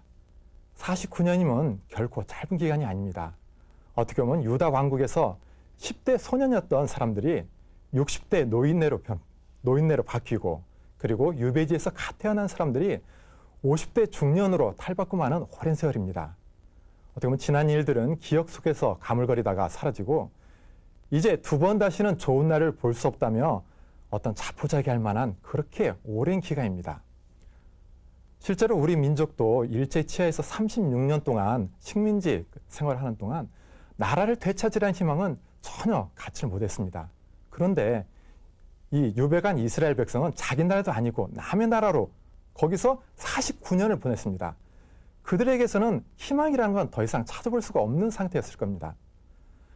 그래서 어떻게 보면 하나님은 이사야 예언자를 시켜서 위로의 메시지부터 전합니다. 위로하여라. 나의 백성을 위로하여라. 너희 하나님께서 말씀하신다. 예루살렘 시민에게 다정스레 일러라. 이제 복역 기간이 끝났다고. 그만하면 벌을 받을 만큼 받았다고. 야훼의 손에서 죄벌을 곱절이나 받았다고 외쳐라. 여기서 예언자가 다정스레 위로의 말씀을 건네는 예루살렘은 비단 예루살렘만을 가리키는 게 아닙니다. 그보다는 유대민 공동체 전체를 가리키는 상징적인 언어라고 할 수 있습니다. 유대민들이 유배지에서 지내했던 그 시간이 바로 복역 기간, 이렇게 생각될 정도로 굉장히 힘들었죠. 그리고 어떻게 보면 자신이 지은 죄벌보다도 곱절이나 받는다고 생각될 만큼 너무너무나 힘겹다는 것을 하나님께서는 다 아신다는 이야기를 이사야 예언자가 선포하고 있는 겁니다. 사실 이스라엘 유대민들은 유배지에서 하나님과 단절된 그런 절망감에서 하루하루 그렇게 보냈던 시간이 49년입니다. 그래서 하나님은 위로의 메시지를 보내면서 바로 그 이스라엘 백성에게 나의 백성이라고 이야기합니다. 어떻게 떨어진 그 남의 백성이 아니라 나의 백성이라고 이야기합니다. 그리고 그들에게 말하는 하나님 자신도 다른 하나님이 아니라 너희 하나님이라고 이야기합니다. 다시 말해서 이제부터는 이스라엘은 나의 백성, 그리고 하나님은 이스라엘의 하나님이라는 유배 오기 이전에 그렇게 하나님과의 관계가 다시 복원되었음을 첫머리서부터 분명히 합니다. 이렇듯 백성과 얼굴을 맞대고 있는 듯이 친밀한 어조로 야훼의 말씀을 건네는 예언자는 제2이사야 이전에는 없었습니다. 제2이사야가 처음입니다. 어쩌면 이렇게 나라가 망하고 그리고 바벨론에 끌려가는 극한 상황에 처했기 때문에 그 덧날 대로 덧난 유배민들의 어떤 상처들 그리고 쓰라린 마음들을 위로해 주시기 위해서 제2이사야와 같은 예언자가 나왔는지도 모릅니다. 이 제2이사야는 유다 왕국의 정치 지도자 그리고 종교 지도자의 잘못으로 바빌론에 유배된 예루살렘 시민을 다정스레 위로하면서 낯선 땅에서 벌을 받을 만큼 받은 그들에게 해방의 메시지를 전달합니다.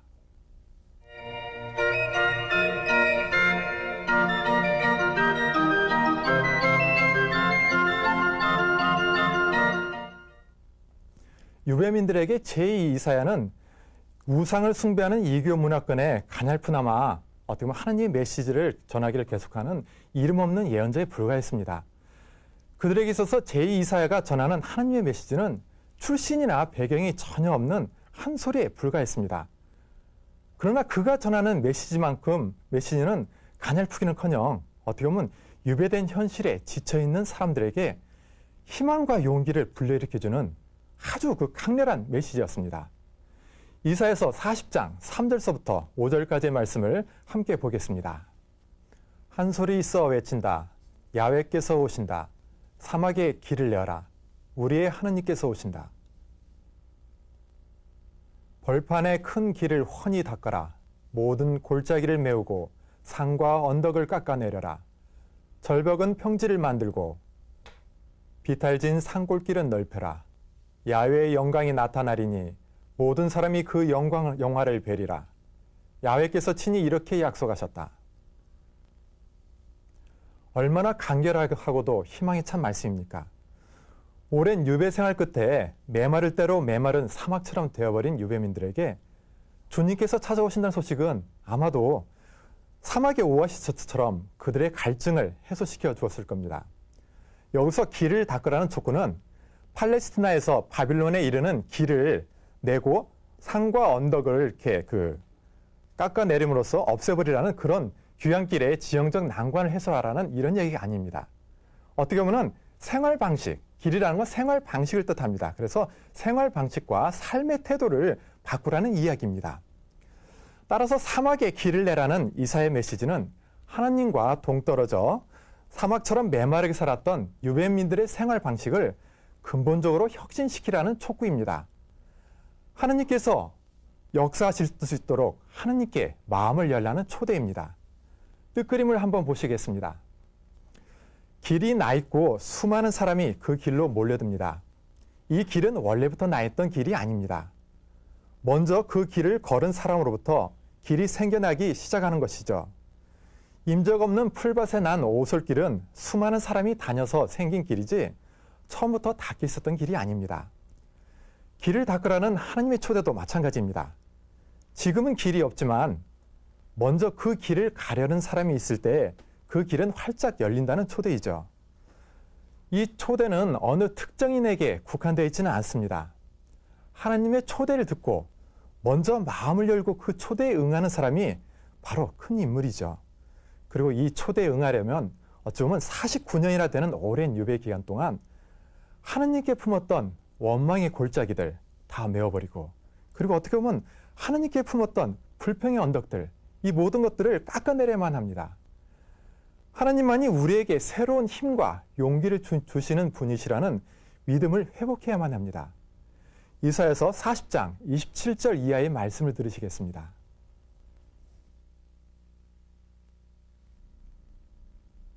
야곱아, 네가 어찌 이런 말을 하느냐? 이스라엘아, 네가 어찌 이런 주장을 펴느냐? 야훼께서는 나의 고생길 같은 것은 관심도 하지 않으신다. 하느님께서는 내 권리 따위 아른 채도 않으신다. 너희는 모르느냐? 듣지 못하였느냐? 야훼께서는 힘이 빠진 사람에게 힘을 주시고 기진한 사람에게 기력을 주시는 분이시다. 청년들도 힘이 빠져 허덕이겠고 장정들도 비틀거리겠지만 야훼를 믿고 바라는 사람은 새 힘이 솟아나리라. 날개쳐 솟아오르는 독수리처럼 아무리 뛰어도 고단하지 아니하고 아무리 걸어도 지치지 아니하리라. 유배민들이 하나님께 품고 있는 불평과 원명은 다른 식으로 생각하면 아직도 그들의 마음속에 사그라들지 않는 하나님께 대한 희망의 불씨가 남아있다는 반증이기도 합니다. 제2 이사야는 유배민들이 심중에 간직한 바로 이 희망의 불씨에 다시금 불길을 일으키려고 합니다. 야훼 하나님께서 이 세상을 창조하신 분임을 일깨움으로써 현재 유배민들 앞에 펼쳐져 있는 새로운 미래에 동참하도록 이끌어드립니다. 다시 말해서 태초에 이 세상을 창조해 주신 분도 바로 하느님이신데 바빌론에 유배된 이스라엘 백성을 고국 땅으로 돌아가게 하실 그런 힘이 없겠느냐는 선포이기도 합니다. 다만 야훼 하느님은 모든 힘의 근원이신 분으로 이스라엘 백성이 받아들일 수 있는 그런 믿음이 지금까지 남아있느냐가 바로 관건입니다. 하나님을 힘의 근원으로 믿고 고백하는 이들에게는 새 힘이 솟아나리라는 말씀은 제2이사야가 지칠 대로 지친 유배민들에게 주는 약속이자 희망이었습니다.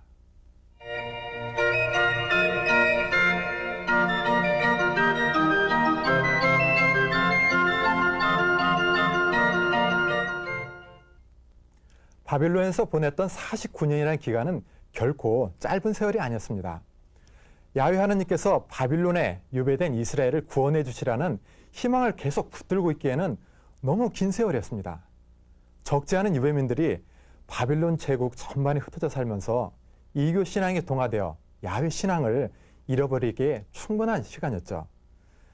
제2이사야는 이렇듯 신앙의 불씨가 사그러들어가는 이스라엘 유배민들을 불러 세우면서 페르시아 황제 고레스를 통해 역사하심을 바로 만방에 선포합니다. 이사야서 41장 1절 이하의 말씀을 방청객 여러분께서 읽어주시겠습니다. 바닷가에 사는 주민들아, 조용히 내 말을 들어라. 너희 부족들아, 나의 논고를 끝까지 들어라. 내 말이 끝나거든 썩 나와서 할 말을 하여라. 어디 법정에서 대결해보자. 가는 곳마다 승리를 거두는 자를 동방에서 일으킨 것이 누구냐? 그에게 민족들을 넘겨주고 제왕들을 굴복시킨 것이 누구냐? 그 칼에 모두가 가루처럼 부서지고 그 활에 모두가 건불처럼 흩어진다. 평화의 행군 앞에 적군은 쫓기니 그의 발은 흙에 닿을 짬도 없다. 이런 일을 한 것이 누구냐? 한 처음부터 시대마다 사람을 불러일으킨 것이 누구냐? 나 야훼가 이 일을 시작하였다. 마지막 세대까지 이 일을 끌어나갈 것도 바로 나다.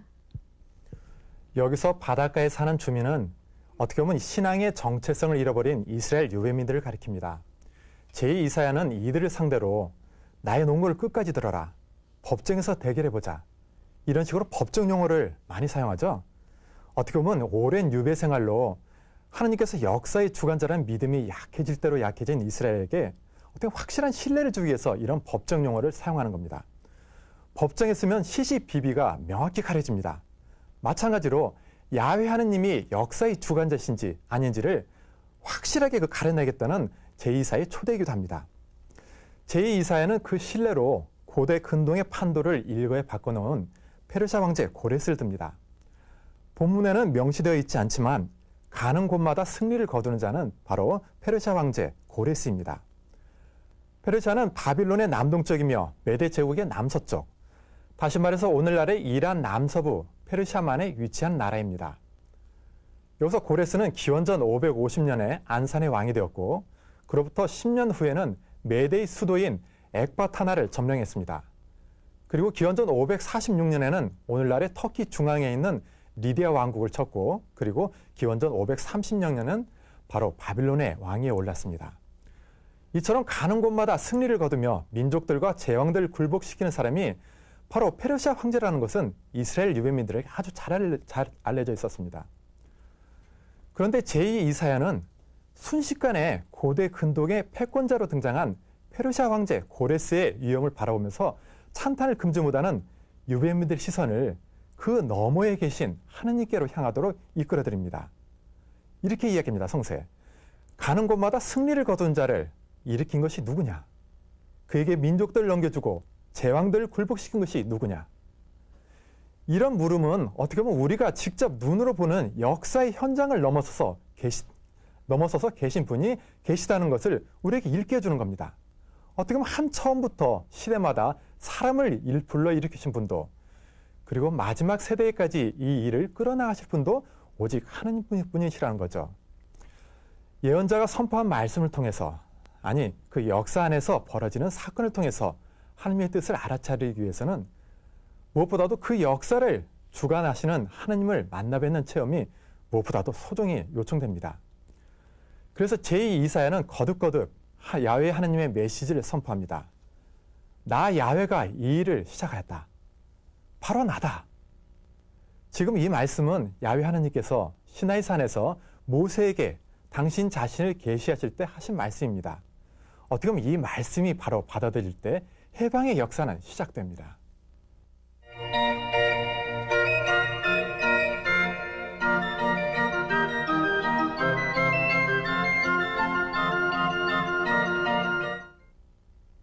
하느님께서 펼치시는 해방의 역사는 말로 그치지는 않습니다.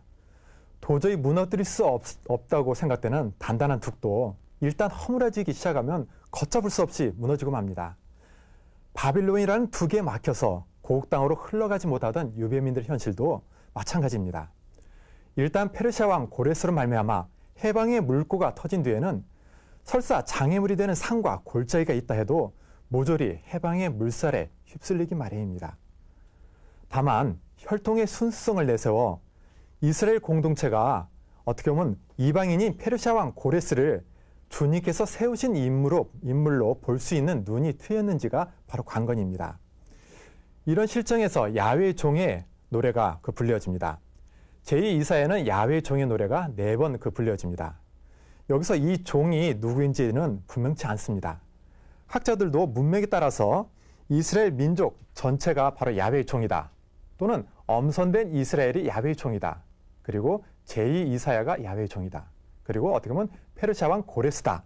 이렇게 서로 다르게 이야기 나옵니다. 야훼의 종의 첫째 노래에서 나오는 바로 그 종은 주님의 해방 사업의 도구로 쓰인 페르시아 황제 고레스일 걸로 생각됩니다. 42장 1절 이하의 말씀을 들으시겠습니다. 여기에 나의 종이 있다.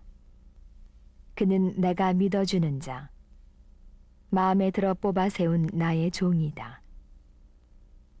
그는 나의 영을 받아 문민족에게 바른 인생길을 펴주리라. 그는 소리치거나 고함을 지르지 않아. 밖에서 그의 소리가 들리지 않는다. 갈대가 부러졌다 하여 잘라버리지 아니하고 심지가 깜빡거린다 하여 등불을 꺼버리지 아니하며 성실하게 바른 인생길만 펴리라. 그는 기가 꺾여 용기를 잃는 일 없이 끝까지 바른 인생길을 세상에 펴리라.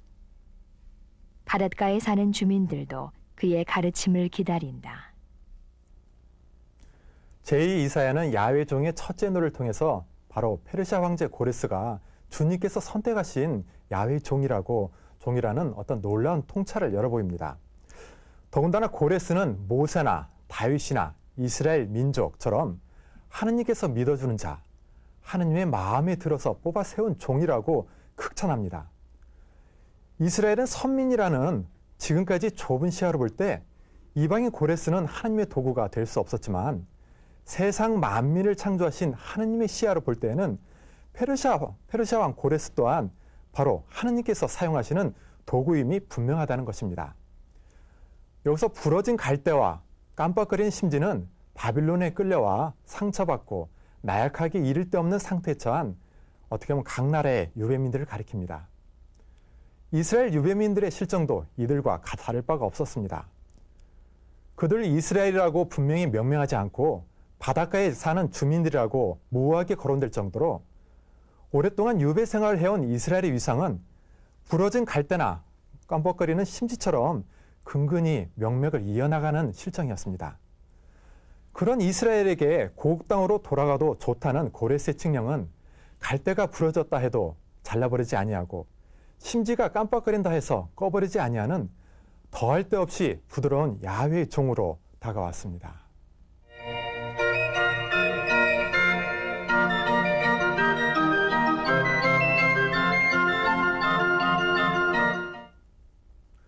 그런데 이스라엘 유배민들 중에서는 고레스가 이방인이라고 해서 하느님의 종이 될 수 없다고 배격하는 일도 적지 않았습니다. 그런 보수적인 이스라엘인들에게 있어서 이방인인 고레스가 주님의 영을 받아 문민족에게 바른 인생길을 펴준다는 것은 도저히 받아들일 수 없는 일이었습니다. 49년이나 되는 오랜 세월에도 불구하고 혈통의 순수성이라는 망령을 이렇게 떨쳐버리지 못하고 있었던 것이죠. 그래서 그들은 정말 그 고레스를 통해서 펼치시는 야훼 하느님의 해방의 역사를 보는 눈이 트이지 않았습니다. 그리고 야훼 하느님의 목소리를 들을 수가 없었습니다. 그래서 이사야는 그들 향해서 그들이야말로 발로 귀머거리요 소경이라고 매서운 비판을 이렇게 쏟아놓습니다. 이사야서 42장 18절 이하의 말씀을 방청객 여러분께서 읽어주시겠습니다. 귀머거리들아 들어라, 소경들아 눈을 똑바로 뜨고 보아라. 내 종과 같은 소경이 또 있으랴. 내가 보낸 심부름꾼과 같은 귀머거리가 또 있으랴. 나의 사명을 띠고 가는 자와 같은 소경이 또 있으랴. 야훼의 종과 같은 귀머거리가 또 어디 있으랴. 너는 눈이 있어도 보지 못하는 청맹관이, 귀가 있어도 듣지 못하는 귀머거리다. 여기에 언급된 내 종은 편협한 시각에 사로잡혀 고레스를 통해 역사하시는 하느님의 손길을 보지 못하는 이스라엘을 가리킵니다. 이스라엘 유배민들이 바빌론에서 풀려나고 치유받기 위해서는 먼저 자신들이 소경이요 귀머거리임을 깨우쳐야만 했습니다. 역사를 통해 드러난 하나님의 뜻을 읽지 못하고 예언자를 통해 선포된 하느님의 목소리를 알아듣지 못한 채 하느님께 죄를 범했기 때문에 바로 이렇게 나라가 망하고 그리고 바빌론에까지 끌려왔다는 사실을 자각하지 못한 채는 해방의 역사가 이루어질 수가 없습니다.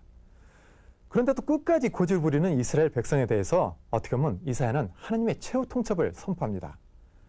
하느님께서 이 세상의 만물을 창조하시고 그리고 어떻게 보면 이 세상의 모든 역사를 이끌어 가시는데 누가 감히 하느님께서 하시는 일을 이해하지 못하겠다면서 참견하고 불평하고 간섭하려 드느냐면서 따끔하게 충고합니다. 옹기 그릇이 옹기장의 솜씨가 어떻다며 트집 잡을 수 없듯이, 그리고 자식이 부모에게 왜 나를 이 모양 이 꼴로 낳았느냐고 따질 수가 없듯이 하느님께서 하시는 일은 그 누구도 왈가왈부할 수 없다는 것을 분명히 일깨워줍니다. 이사야서 45장 9절의 말씀을 들으시겠습니다. 아, 네가 비참하게 되리라. 자기를 빚어낸 이와 다투는 자여. 옹기 그릇이 옹기장이와 어찌 말다툼하겠느냐. 옹기 흙이 어찌 옹기장이에게 당신이 무엇을 만드는 거요 할 수 있겠느냐. 작품이 어떻게 작자에게 형편없는 솜씨로군 하고 불평할 수 있겠느냐. 땅을 만든 것은 나다. 그 위에 사람을 창조해 놓은 것도 나다. 이 손으로 내가 하늘을 펼쳤다. 그 모든 별들에게 내가 명령을 내렸다. 내가 그를 일으켜 승리하게 하였다. 그의 앞길을 평탄하게 닦아준 것도 나다. 그가 나의 도읍을 재건하리라. 포로된 내 백성을 해방시키리라. 대가도 선물도 아니 받고 해방시키리라. 한마디로 피조물로서의 위치를 지키라는 이야기입니다. 하느님께서 하늘과 땅을 창조하신 분임을 믿는다면 이방인 황제 고렛을 통해 하느님께서 역사하신다는 것을 받아들이지 못할 리가 없다는 이야기입니다. 사실 역사에서 펼쳐지는 크고 작은 사건은 하나님의 크고 작은 사건에 담긴 하나님의 지혜를 어떻게 보면 인간의 눈으로 판단하고 그리고 불평을 터뜨릴 수는 없는 일입니다. 이들 유배민들은 하나님의 처사를 문제 삼기보다는 이스라엘이 더 이상 유배 이전의 국가 형태가 아니라 종의 신분으로서 하나님을 따라야 한다는 자신의 위치를 분명히 자각해야만 했습니다. 종의 신세가 되었으니만큼 소외되거나 박해받는 이들과 자신을 이렇게 동일시하고 그리고 종의 신분에서 해방시켜 주신 야훼 하느님의 사랑과 권능과 그것을 깊이 체험할 수 있는 마음 바탕이 형성되어 있어야 했습니다. 이런 해방 체험에서부터 어떻게 보면은 온전히 주님께 헌신하고 그리고 기뻐하는 풍토가 조성되기 마련입니다.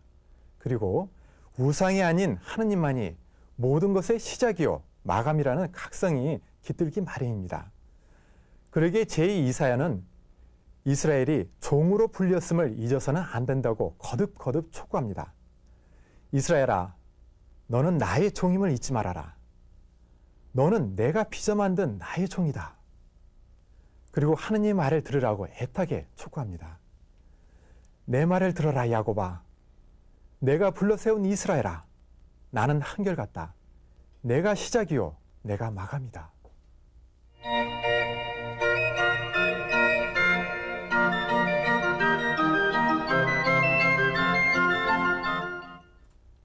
제2이사야가 부르는 어떻게 보면 종의 노래는 큰 성공을 거두지 못했습니다. 유배된 현실에 이미 적응해서 살아가는 이스라엘 백성들을 설득시키지 못했습니다. 결국 제2이사야는 자신이 애써 벌였던 예언 활동이 헛수고에 불과했다고 공연히 힘만 빼었다고 낙담하면서 야훼 종의 둘째 노래를 부릅니다. 나는 생각하였다. 나는 헛수고만 하였다. 공연히 힘만 빼었다. 그런데도 야훼만은 나를 바로 알아주시고 나의 하느님만은 나의 품삯을 셈해 주신다. 내가 나의 종으로서 할 일은 야곱의 지파들을 다시 일으키고 살아남은 이스라엘 사람을 돌아오게 하는 것으로 그치지 않는다. 나는 너를 만군의 빛으로 세운다. 너는 땅끝까지 나의 구원이 이르게 하여라. 이처럼 제2이사야는 좌절하고 절망하는 바로 그 순간에 하느님께서 자신에게 부여해 주시는 새로운 소명을 깨닫습니다. 하나님을 바라보면서 자신이 예언자로서 지나왔던 지난 세월이 결코 헛된 것이 아님을 자각합니다. 사실 예언자는 하느님의 말씀을 씨 뿌리듯 뿌리는 사람이지 그 말씀이 사람들 안에서 자라나 맺힌 결실을 거두는 사람이 아닙니다.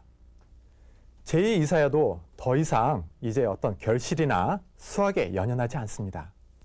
그보다는 바로 지금이 예언자로서 어떤 일을 해야 할지에 대해서 관심을 가집니다. 그때서야 비로소 자신이 해야 할 역할은 바빌론에 유배온 이스라엘 백성을 고국 땅으로 돌아가게 하는 데만 있는 것이 아니라 야훼 하느님의 말씀을 이국 땅에서 선포함으로써 땅끝에 이르기까지 야훼 하느님의 구원이 이르게 할 사명이 있다는데 새로운 눈이 트입니다. 이후로 제2 이사야가 선포하는 내용도 달라집니다. 야훼 종의 둘째 노래로 시작하는 이사야서 49장서부터는 그동안 줄곧 목이 터져라 하고 외쳤던 익숙한 메시지가 더 이상 선포되지 않습니다. 페르시아 황제 고레스에 관한 이야기나 어리석은 우상 숭배를 중지하고 참 하느님께 돌아서라는 호소가 일체 언급되지 않습니다. 그 대신 고국 땅에 돌아가 쑥밭이 되었던 유산을 되찾아 나라를 재건하라고 권유합니다. 아마도 바빌론에 유배된 소수 민족들이 제각기 고국 땅에 돌아가도 좋다는 고레스의 칙령이 내려진 이후에 이들 예언이 선포되었기 때문일 것입니다. 이제 사람들 사이에 흘러나오는 실막 어린 푸념은 야훼 종인 이스라엘을 바로 알아주시고 그 품삯을 셈해주시는 하느님이 계시다는 사실에 환성과 기쁨으로 바뀝니다. 그리고 이스라엘에게 쏟는 하느님의 사랑이 여인이 젖먹이에게 쏟는 사랑보다도 크다는 사실을 깨닫습니다. 여인이 자기의 젖먹이를 어찌 잊으랴?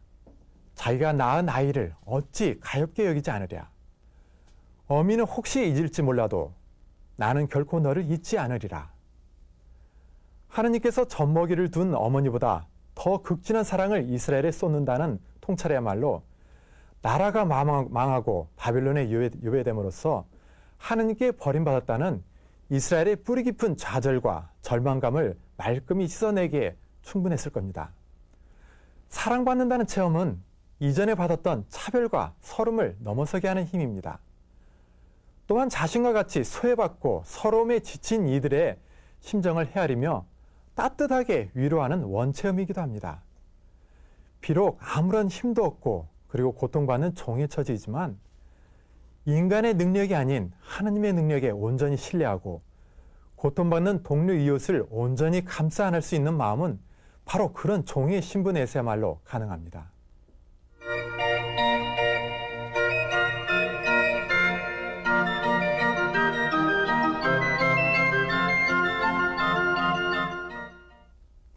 제2 이사야는 야훼 하느님의 종으로서 취해야 될 자세를 야훼 종의 셋째 노래에서 몇 가지로 밝힙니다. 야훼 종은 고달픈 자를 격려하는 다정한 말솜씨를 익혀야 하고 늘 배우는 마음으로 경청해야 하는가 하면 온갖 모욕을 당하면서도 하느님의 뜻에 순종하고 하느님께 굳은 믿음과 희망을 두어야 한다고 이야기합니다. 이런 제2 이사야 통찰은 이사야가 예언자로 활동하면서 어떤 체험을 했는지를 엿보게 해줍니다. 일상생활에서 겪는 체험이 그만큼 절실했기에 하나님을 바라보는 시야도 하나님의 종으로서 살아가야 할 자세도 참으로 진지합니다. 어찌 보면 한 개인의 체험은 하나님을 만나는 창구이기도 합니다. 그런 면에서 고난받는 종의 노래가 우리에게 시사하는 바가 아주 큽니다.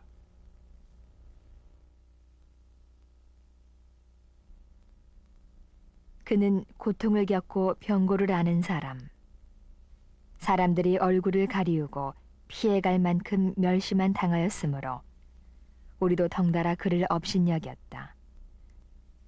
그런데 실상 그는 우리가 앓을 병을 알아주었으며 우리가 받을 고통을 겪어주었구나. 우리는 그가 천벌을 받은 줄로만 알았고 하느님께 매를 맞아 학대받는 줄로만 여겼다. 그를 찌른 것은 우리의 반역죄요 그를 으스러뜨린 것은 우리의 악행이었다. 그 몸에 채찍을 맞음으로 우리를 성하게 해주었고 그 몸에 상처를 입음으로 우리의 병을 고쳐주었구나. 고난받는 종의 넷째 노래는 우리를 위해서 병도 앓고 고난도 앓는다는 대속 사상을 이렇게 선보입니다. 여기서 야훼의 종은 단 한마디도 하지 않고 침묵을 지킵니다.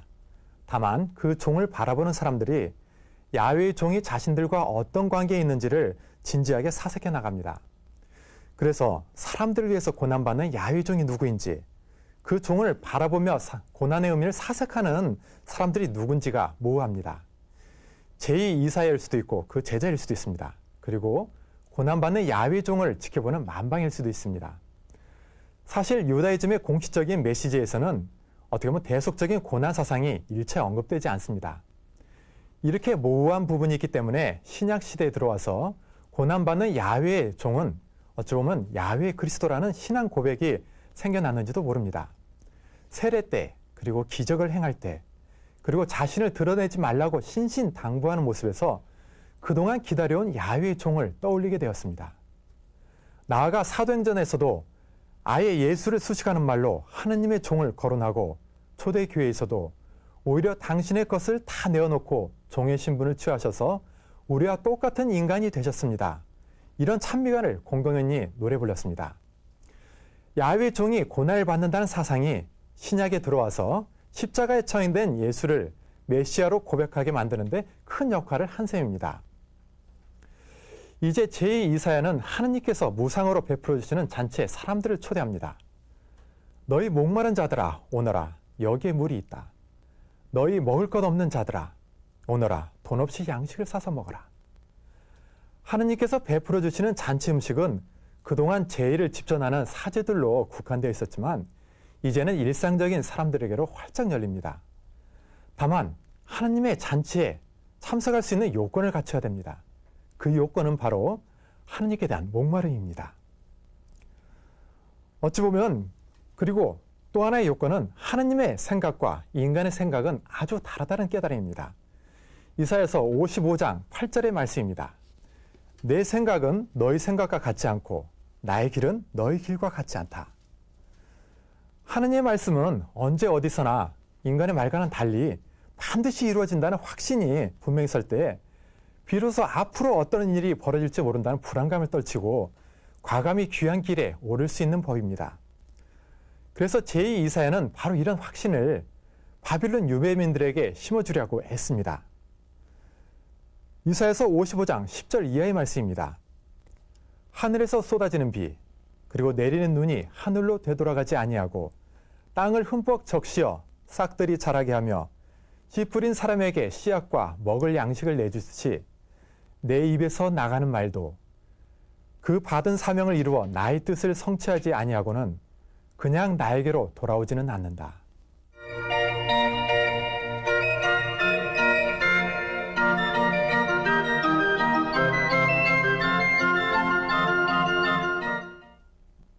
제2 이사야의 노력으로 이스라엘 유배민들이 일부 팔레스틴 땅으로 귀환했습니다. 그러나 귀환으로 모든 일이 해결되지는 않았습니다. 아니, 오히려 귀환은 새로운 문제의 시작이었습니다. 귀환민들은 귀환과 더불어서 온갖 문제를 겪지 않을 수가 없었습니다. 바빌론에 유배 갔던 이스라엘이 그 귀환하면서 팔레스타인에 남아있는 사람들과 토지 소유권 분쟁을 비롯해서 온갖 문제가 발생했습니다. 유배민들은 대략 한 4차례 정도 걸쳐서 팔레스타인에 귀환했습니다. 세스바살의 인도를 받아서 그리고 주룹바벨의 인도하에 그리고 느헤미야의 인도하에 그리고 에즈라의 인도하에 이렇게 4차례에서 이렇게 귀환을 했는데요. 귀환한 다음에 보니까 이미 팔레스타인에 정착해서 살았던 사람들은 이미 종교 혼합주의에 물들 대로 물들어 있었습니다. 그리고 그들만이 아니라 외국인들도 꽤 많았습니다.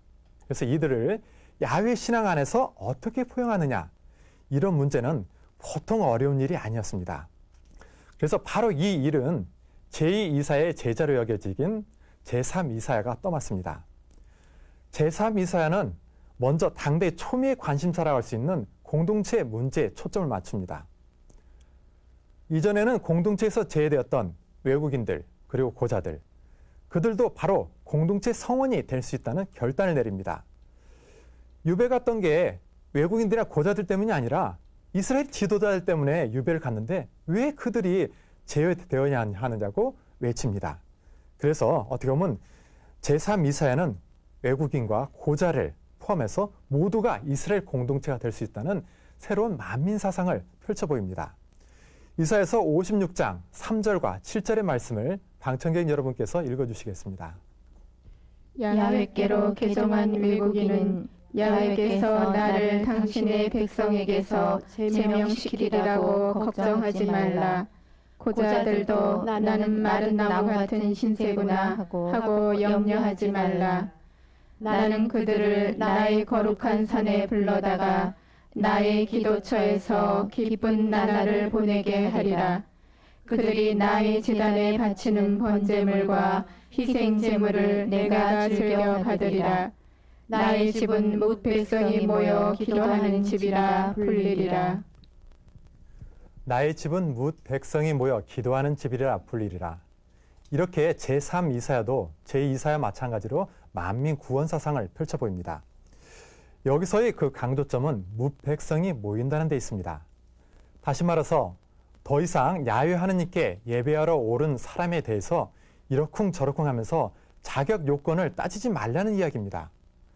그렇지만 유대민들은 사람들은 우리가 유배 갔던 것이 율법에 철저하지 않았기 때문에 그게 아니다. 철저하게 율법을 따져야 된다고 아주 극히 보수적인 입장을 취했습니다. 하나님 말씀에 따르지 않았는데 이제 와서 우리 임의대로 율법을 그런 식으로 해석했으면 되느냐 하면서 어떻게 보면 제2사야의 어떤 견해에 맞섰던 것이죠. 그렇지만 제2이사야가 제3이사야가 볼 때는 어떻게 보면 바벨론 유배 사건을 달리 해석했습니다. 이스라엘이 죄를 지었기 때문에 바빌론에 유배 갔다는 식으로 이렇게 원인론적인 편협한 시각으로 바라볼 것이 아니라 우물한 개구리에 불과한, 그러니까 유다 땅은 굉장히 작거든요. 그런 우물한 개구리에 불과한 이스라엘의 편협한 시야를 넓혀주기 위해서 하나님께서 마련해 주신 계기로 볼 수 있지 않겠느냐, 이렇게 주장한 겁니다. 그래서 이제 고국 땅으로 다시 돌아온 만큼 이전에 문제되던 것들도 넓은 시야로 품어 안을 수 있지 않겠느냐는 초대이기도 했습니다.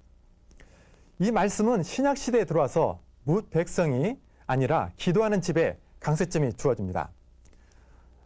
지금 저희 보면 나의 집은 뭇 백성이 모여서 기도하는 집이라 지금 이렇게 나오잖아요. 이사야서 56장 7절에요. 제3 이사야의 그 강조점은 뭇 백성에 있습니다. 만민 구원이라는 거죠. 예수님의 강조점은 바로 기도하는 집에 있습니다. 같이 한번 보실까요? 마르코복음 11장 그 17절의 말씀입니다. 성서에 내 집은 만민이 기도하는 집이라 하리라 고 기록되어 있지 않느냐. 그런데 너희는 이 집을 강도의 소굴로 만들어버렸구나. 이처럼 예수님은 성전에서 장사하는 환전상들 그리고 비둘기 장사들의 의사를 둘러엎으면서 이사의 바로 이 말씀을 인용해서 정말 기도하는 집이라는데 강세점이 주어집니다. 이처럼 제3 이사야는 어떻게 보면 예수님의 말씀과 행적을 풀이해 주는데 커다란 역할을 해주고 있습니다. 그래서 제3 이사야가 그만큼 시야가 이렇게 넓다고 할 수 있는데요. 제3 이사야는 사회 정의를 바탕으로 모든 민족들을 포용하는 폭넓은 시야를 갖추고 있었습니다. 민족들이 너의 빛을 보고 모여들며 재앙들이 솟아오르는 너의 광채에 끌려오는구나. 머리를 들고 사방을 둘러보아라. 모두 너에게 모여오고 있지 않느냐. 이런 희망찬 전망은 바로 제3 이사야에서 비롯됩니다. 그런데 이런 전망이 실제로 실현되기 위해서는 모든 민족들이 갖지 못한 빛을 이스라엘이 간직하고 있어야만 했습니다. 다시 말해서 야훼 하나님의 뜻에 따라 평화와 정의가 실현되는 공동체를 이루어야 할 사명이 바로 팔레스티나 귀환민들에게 부여되어 있었다는 것을 모두가 깨닫고 그리고 힘을 합쳐야 된다는 것이죠.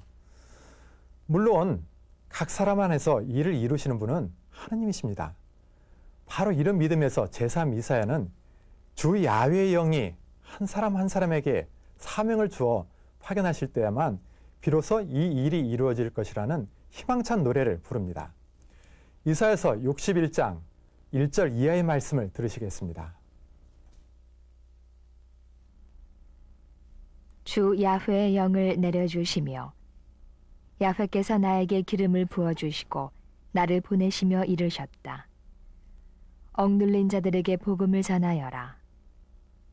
찢긴 마음을 싸매주고 포로들에게 해방을 알려라.